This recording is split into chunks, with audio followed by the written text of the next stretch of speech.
அகர முதல எழுத்தெல்லாம்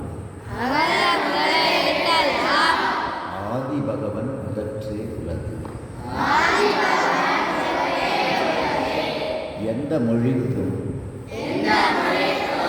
முதல் எழுத்து ஆ. அதுபோல உலகம் இறைவனையே முதன்மையாக கொண்டுள்ளது.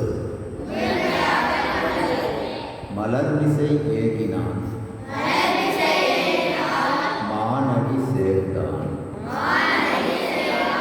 நிலமிசை நீண்டு வாழ்வார். இதய தாமரையில் கோயில் கொண்டுள்ள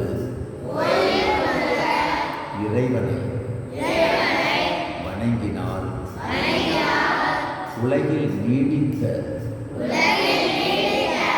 புகழுடன் நீண்ட காலம் வாழலாம்.